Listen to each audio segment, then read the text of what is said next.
பாரம்பரிய முறையில் பாசிப்பருப்பு கெட்டி உருண்டை எப்படி பண்ணுறதுன்னு தான் இன்றைக்கி பார்க்க போகிறோம்.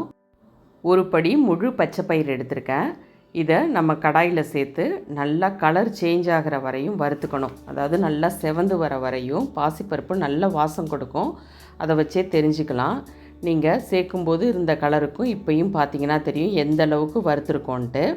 இதை மாதிரி வறுத்து நம்ம சுத்தமாக புடச்சி எடுத்து வச்சுக்கணும். சுத்தம் பண்ண பச்சை பயிரை கொஞ்சம் கொஞ்சமாக திருவையில் சேர்த்து உடச்சி எடுத்துக்கலாம்.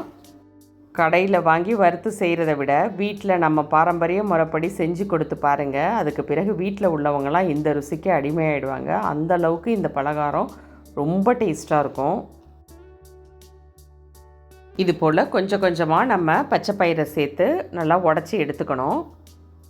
நம்ம வீடியோவை ஃபஸ்ட் டைம் பார்க்குறவங்களா இருந்தால் நம்ம சேனலை மறக்காமல் சப்ஸ்கிரைப் பண்ணிக்கோங்க.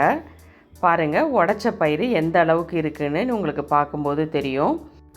அடுத்ததாக உடச்ச பயிர் எல்லாத்தையும் முரத்தில் சேர்த்து புடச்சி எடுத்துக்கணும். தோல் தனியாக வந்துடும். புடைக்கும்போது பாருங்கள், தோல் தனியாகவும் பயிர் தனியாகவும் பிரிஞ்சிடும். சுத்தம் பண்ண பயிர் எல்லாத்தையும் தனியாக எடுத்து வச்சுக்கோங்க. நம்ம சேனலில் ஏற்கனவே பாசிப்பருப்பு உருண்டை, ரவை உருண்டை ரெசிபி வீடியோலாம் அப்லோட் பண்ணியிருக்கேன். அதோட லிங்க்கும் டிஸ்கிரிப்ஷனில் கொடுக்குறேன். கண்டிப்பாக அதை எல்லாத்தையுமே நீங்கள் ஃப்ரீ டைமில் ட்ரை பண்ணி பார்க்கலாம்.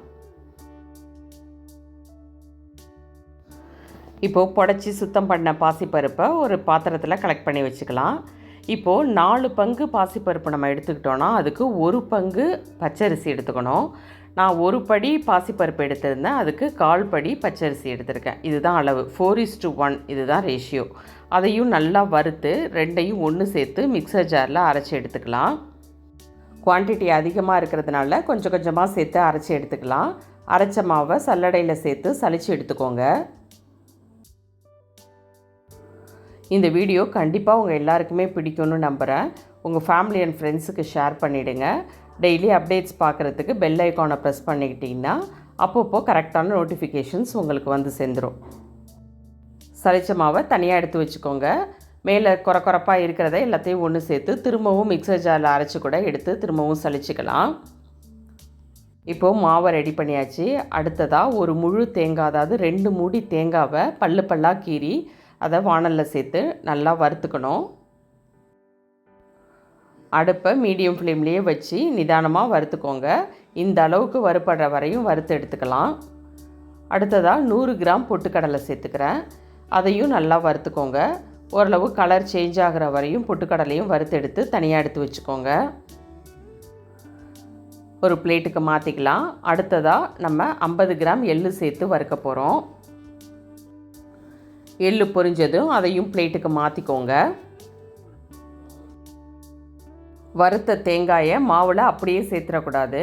இதை மிக்சர் ஜாரில் சேர்த்து ஒரு பல்ஸ் கொடுத்து எடுத்துக்கோங்க. ரொம்பவும் தூளாகிடக்கூடாது. ஜஸ்ட் ஒரு பல்ஸ் கொடுத்தா போதும். கொடுத்து இதை மாவோடு நம்ம சேர்த்துடலாம். சமையலை பொறுத்தவரை இன்ட்ரெஸ்ட்டாக செய்யும்போது அதில் எந்த கஷ்டமுமே இருக்காது. அதை விட வீட்டில் உள்ளவங்க பாராட்டும் போது அதை விட சந்தோஷம் நம்மளுக்கு எதுவுமே இருக்க முடியாது. எப்போயோ ஒரு தடவை தான் இந்த பலகாரம்லாம் நம்ம செய்ய போகிறோம். செய்யும்போது நல்ல முறைப்படி செஞ்சிங்கன்னா அதோட சுவையே தனி தான். இப்போ அடுத்ததாக பொட்டுக்கடலையும் இதை போல் ஒரு பல்ஸ் கொடுத்து எடுத்து மாவோடு சேர்த்துக்கோங்க. எள்ளையும் இது கூட சேர்த்தாச்சு. இப்போது 6லேருந்து 7 ஏலக்காவை தட்டி இது கூடவே சேர்த்துக்கோங்க. இப்போது மாவோடு சேர்த்து எல்லாத்தையும் நல்லா மிக்ஸ் பண்ணி வச்சுக்கோங்க. அடுத்ததாக பாகு காய்ச்ச போகிறோம். 1 கிலோ உடச்ச பாசிப்பருப்புக்கு 3/4 கிலோ வெல்லம் சேர்த்திங்கன்னா சரியாக இருக்கும். நான் எடுத்த அளவுக்கு தகுந்த மாதிரி வெல்லம் சேர்த்துருக்கேன். வெல்லம் கரைஞ்ச பிறகு வடிகட்டி எடுத்து காய்ச்சிக்கோங்க. ஒரு பிஞ்ச் உப்பு இது கூட சேர்த்துக்கோங்க. கெட்டி பதத்துக்கு பாகு காய்ச்சணும். பாருங்கள், இந்த அளவுக்கு இருக்கணும் பாகோட பதம். இப்போது எல்லா மாவுலேயும் நம்ம பாகை சேர்த்துடக்கூடாது. கொஞ்சமாக மாவு எடுத்து ஒரு பாத்திரத்தில் வச்சுக்கோங்க. இப்போ பாகை அதில் கொஞ்சம் கொஞ்சமாக ஊற்றி நல்லா மிக்ஸ் பண்ணிக்கணும். முக்கியமான ஸ்டேஜே இது தான். இந்த டைமில் பாகு சூடாக இருக்கும்போதே நம்ம கரண்டியால் நல்லா கிண்டி விட்டு கடகடன்னு பிடிச்சி வச்சிடணும். மிக்ஸ் பண்ணும்போதே தெரியும். பாகு பத்தலைன்னா இன்னும் கூட கொஞ்சம் ஆட் பண்ணி மிக்ஸ் பண்ணிக்கலாம். நல்லா கலந்து விட்டு சூடாக இருக்கும்போதே பிடிச்சி வச்சுக்கலாம். ஆற விட்டு பிடிச்சிங்கன்னா உருண்டை சரியான பக்குவத்துக்கு வராது. ஓரளவு கை பொறுக்கிற சூட்டுக்கு நல்லா பிடிச்சி அழகான உருண்டையாக எடுத்து வச்சுக்கோங்க. உங்களுக்கு தேவைப்படுற சைஸுக்கு உருண்டையாக பிடிச்சு எடுத்துக்கோங்க. நான் மீடியம் சைஸ் உருண்டையாக பிடிச்சு வைக்கிறேன். ஆறின பிறகு நல்லா கெட்டியான உருண்டையாகிடும். பாருங்கள் எவ்வளோ சூப்பராக இருக்குதுன்னு. இது போல் கொஞ்சம் கொஞ்சமாக மாவு எடுத்து பாகை சேர்த்து உருண்டை பிடிச்சி வச்சுக்கோங்க. எல்லா மாவுலேயும் ஒரே தடவையிலேயே பாகை சேர்த்துடக்கூடாது. கொஞ்சம் மாவை தனியாக எடுத்து வச்சுருந்து பிடித்த உருண்டையை அந்த மாவோட ஒரு பிரட்டி எடுத்து வச்சுக்கோங்க. இதை ஸ்டோர் பண்ணி வச்சு நீங்கள் 3 மாதத்துக்கு கூட வச்சு சாப்பிட்லாம்.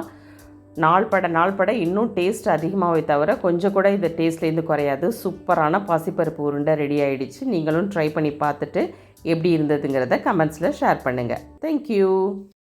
Thanks for watching.